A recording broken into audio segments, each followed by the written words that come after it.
Oi, quarto ano, tudo bem com vocês? Em nossa última aula de história, nós vimos a chegada dos portugueses em nosso território. Hoje nós vamos ver que somente 30 anos depois é que o rei de Portugal resolve mandar para cá um grupo de pessoas para explorar o território e verificar se aqui existia alguma riqueza. Esse grupo de pessoas formava a expedição exploradora e veio mais de uma expedição exploradora para cá.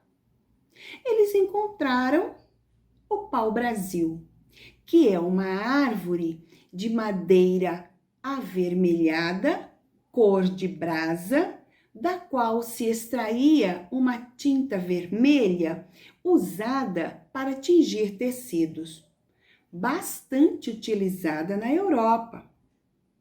Então, crianças, o pau-brasil passa a ser a nossa primeira riqueza. Ok? Bom, a descoberta dessa riqueza atraiu a atenção de outros povos que passaram a invadir o nosso território para levar daqui o pau-brasil. Então, o rei de Portugal, que não era bobo nem nada, ele toma uma outra atitude e forma outros grupos de pessoas para virem até aqui e proteger o nosso território e também o pau-brasil. Foram as chamadas expedições guarda-costas. Naquela época, não se tinha a preocupação com o reflorestamento.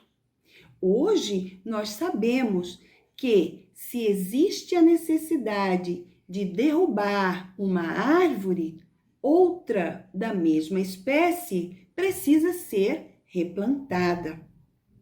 Naquela época não acontecia isso, eles não tinham essa preocupação e apenas iam derrubando o pau-brasil, sem replantar. Ocasionou na escassez do pau-brasil em nosso território. Vamos agora passar para a leitura do nosso livro? Vamos lá? Então, na página de número 78, agora vamos para a leitura do nosso texto, As Riquezas da Nova Terra. Você sabe qual foi a primeira riqueza explorada pelos portugueses no Brasil? E quem eram as pessoas que extraíam esse material? Para responder a essas perguntas, observe o mapa abaixo que representa as terras encontradas pelos portugueses. E aí, então, abaixo você tem a imagem, tá? De um mapa, como ele era quando da chegada dos portugueses. Nos primeiros 30 anos após a chegada dos portugueses, não houve grande interesse por parte de Portugal por essas terras. A coroa portuguesa se ocupava com os negócios lucrativos no Oriente e a Carta de Pero Vaz de Caminha relatava uma terra virgem, sem riquezas minerais. Porém, foram enviadas algumas expedições para fazer o reconhecimento do local e verificar se existiam riquezas. Encontraram o pau-brasil, primeiro produto extraído da terra. São as expedições exploradoras que eu disse a vocês no início da aula. O pau-brasil. Além de Portugal, que reservou para si a exclusividade da exploração, outros estados europeus também tinham interesse em comercializar a madeira. O rei de Portugal enviou expedições para proteger o litoral de sua colônia dos invasores que buscavam extrair o pau-brasil. Então, as expedições guarda-costas, estão lembrados? O famoso pau-brasil também era encontrado na Índia. Seu tronco tinha um lenho, ou seja, miolo, que servia para fabricar um corante vermelho exportado para as manufaturas de tecidos em Flandres, região da Holanda e da Bélgica. A madeira era ótima para móveis e seu preço alto na Europa. Você já viu o pau-brasil? A maioria dos brasileiros não. Assim começou a presença europeia no Brasil, com devastação ecológica. E logo abaixo você tem uma imagem demonstrando o desmatamento de uma floresta. Na página seguinte, vamos continuar a nossa leitura. Consequências da exploração do pau-brasil. A coleta de pau-brasil, no início da colonização portuguesa, trouxe muitos problemas para a flora e a fauna brasileiras, especialmente para a Mata Atlântica, onde essa planta ocorre originalmente. O pau-brasil tornou-se escasso no país por ter sido extraído em grande quantidade das matas no período colonial. Conheça mais a respeito da extração do primeiro produto tropical explorado pelos colonizadores portugueses. Ibirapitanga, para o índio, pau-brasil, para o colonizador português. Primeira riqueza, de tão abundante, deu nome à terra Brasil.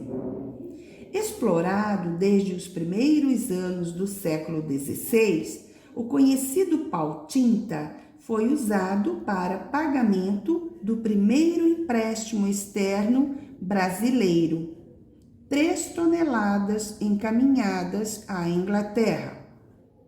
Em 3 séculos foram derrubados 7 milhões de árvores, mais de 3.000 toneladas por ano. O pau-brasil, Caesalpinia equidnata, é uma árvore leguminosa nativa da Mata Atlântica. Originalmente, estendia-se do Rio de Janeiro até o Rio Grande do Norte. Pode atingir 30 metros de altura e 1 metro de diâmetro, mas de crescimento demorado, dificultando o reflorestamento. A madeira que lhe deu popularidade é da cor vermelho fogo. Foi muito utilizada na indústria de tinturaria. A espécie ameaçada de extinção, em razão especialmente do desmatamento, é hoje protegida por lei. Foi declarada árvore nacional em 1978. O dia 3 de maio foi escolhido como Dia Nacional do Pau-Brasil, com o objetivo de promover ações de conservação da espécie. E logo a seguir, nós temos mais algumas informações a respeito da Mata Atlântica.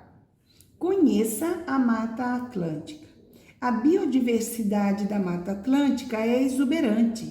São milhares de espécies vegetais e animais. Entretanto, mais da metade dos animais que nela habitam está ameaçada de extinção. A região, rica em nascentes, abastece de água cerca de metade da população brasileira, grande parte na região sudeste, a mais populosa. Além da extração de pau-brasil, outros ciclos de produção colonial causaram danos irreparáveis à floresta. A cana-de-açúcar, o ouro, as pedras preciosas e o café. Com o tempo, o surgimento de norte a sul de cidades litorâneas, o crescimento populacional e a industrialização também fizeram com que a área de mata fosse drasticamente reduzida. Estima-se que atualmente a Mata Atlântica tenha 8% da sua cobertura original. Veja nos mapas como era a Mata Atlântica antes da chegada dos portugueses e como ela é hoje. Então aí você tem dois mapas. Do seu lado esquerdo, você tem Brasil, Mata Atlântica, século XVI. Então, observem a quantidade de Mata Atlântica no século XVI. Do seu lado direito, você tem o mapa brasileiro. Brasil, Mata Atlântica, atualmente. Verifiquem o que sobrou, o que restou da Mata Atlântica. Ok?